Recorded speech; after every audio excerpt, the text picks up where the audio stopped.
सही न बोलता हूँ और मानो हमारे इन वक्ताओं ने जो आपसे सही बात कही है, गलत कही है, उसको भी आप सही न मानिएगा। गौतम बुद्ध ने कहा था, दुनिया का कोई व्यक्ति आपसे कोई बात कह रहा है, अपनी बात को मानने में विवश करवा रहा है, तो किसी की बात मत मानिएगा। उन्होंने कहा, बुद्धं शरणं गच्छामि।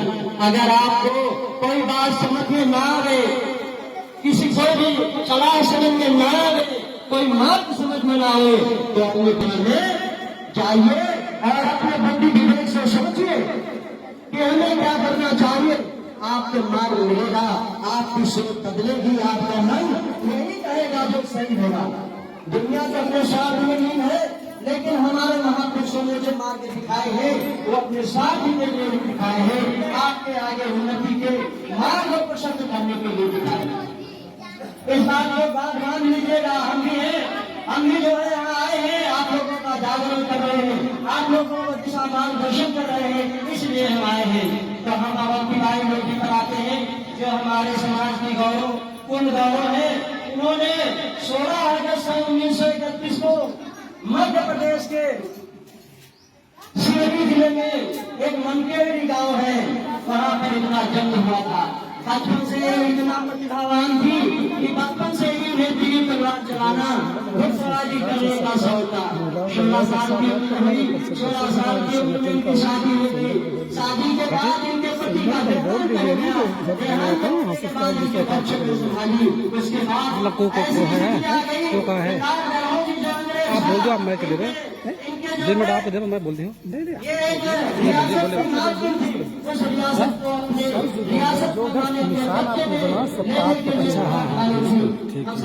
बता रहे हैं, आइए ज्यादा वक्त नहीं है, इसलिए छोटी अभी एक कार्यक्रम और संपन्न कराना है।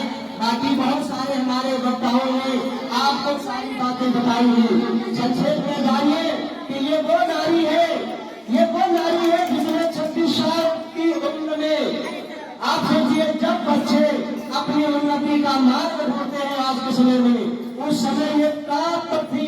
देश में लोगों में इनका नाम था और ये डलहौजी के सामने आत्मसमर्पण नहीं किया। देवरीगढ़ के पहाड़ियों पर इन्होंने युद्ध लड़ा अंग्रेजों से। आप सोचिए कि हमारे देश में अंग्रेजों का जुल्म 200 साल रहा, 200 साल रहा ना।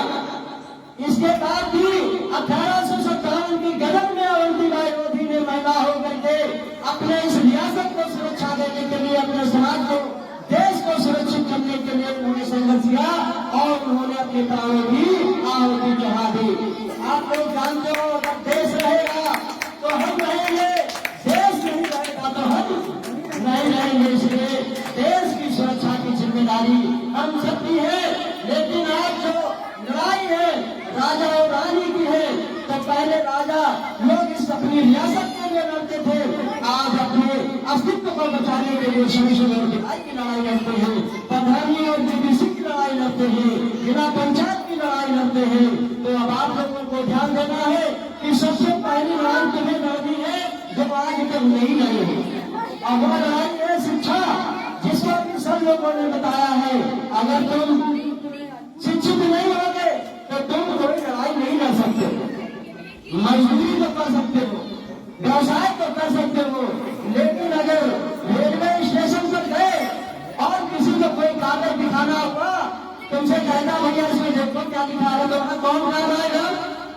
अगर तुम पढ़े लिखे हो तो तुमको पता चलेगा इस कागज में क्या लिखा है।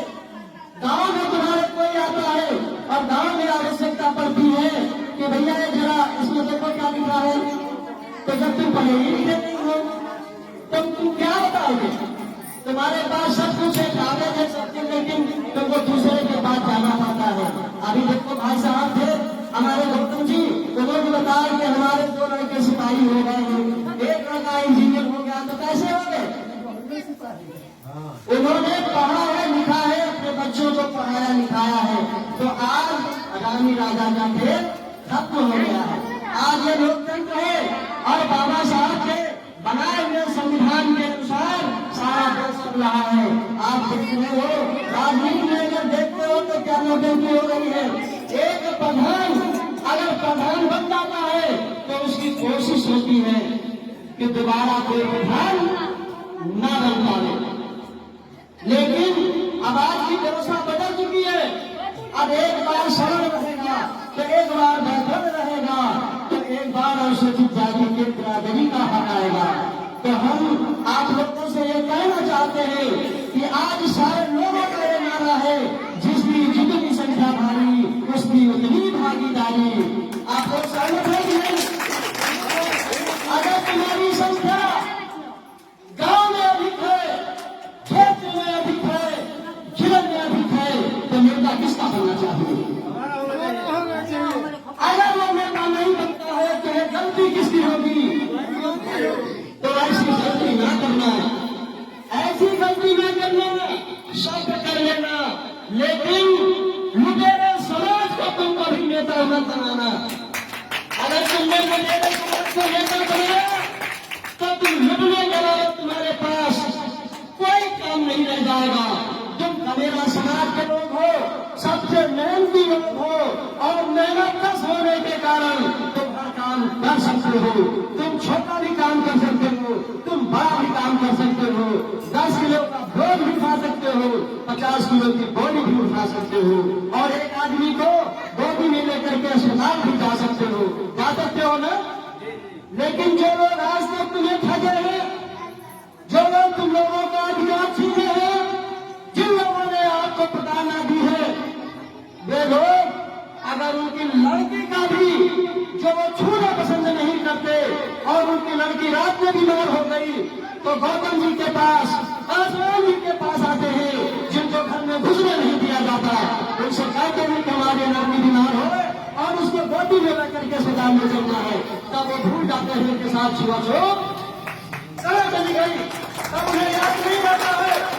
जिस आदमी से नफरत करते हैं, जिससे घृणा करते हैं, आज उसी आदमी को अपने घर में घुसने के लिए स्वयं कहते हैं कि हमारे घर में आ जाओ और हमारी मदद करो। ये क्या दर्शाता है? ये यही दर्शाता है कि अपने काम जब पड़े, अपना जब स्वार्थ सिद्धि हो, अपनी आवश्यकता हो, तो चाहे भंगी की औलाद क्यों न हो, उसे घर में लाने में कोई परहेज नहीं है।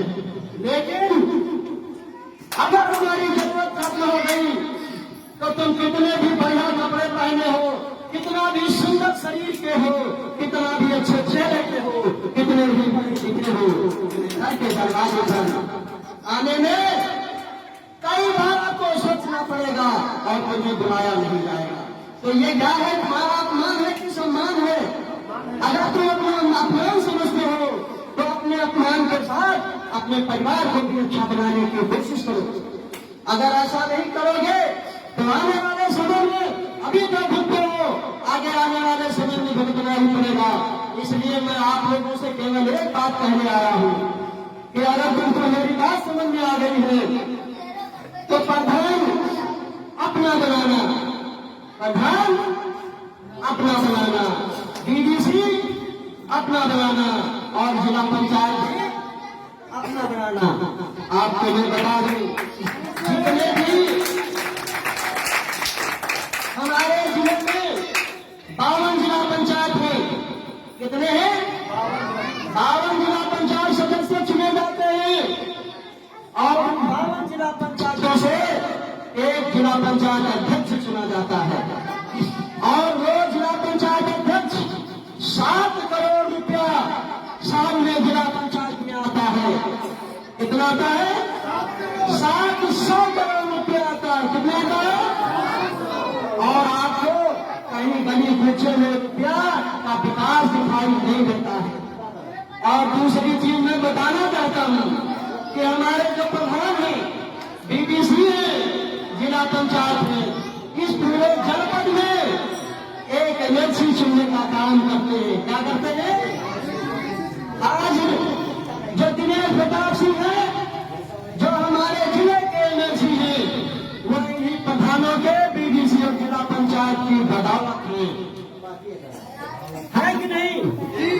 तो तुम्हारी संख्या सबसे अधिक है, लेकिन राजा कौन है तुम्हें सोचना पड़ेगा। अगर तुम नहीं सोचते हो तो ये समझ लो कि अपने समाज के साथ गद्दारी कर रहे हो। क्या कर रहे हो? शर्म आनी चाहिए तुमको। अगर तुम अब भी न सोचे, अब भी न सोचे तो तुम्हारी औलादें कभी प्रधान डीडीसी जिला पंचायत नहीं बन पाएंगी। अध्यक्षीय अवसर है, लोकतंत्र है, जिसमें लोगों के द्वारा लोगों के लिए लोगों की सरकार बनाई जाती है, तो तुम उन्हीं में से एक हो। कहा जाता है कि जो चलते निज पश्चिम होकर वही पश्चिम बनाते हैं, वही शीर्ष सीमा है जो जग में पूजे जाते हैं। आज मैं तुमको बता दूं, याद रखना, आने वाले समय में ये मेरी बातों को अगर याद रखो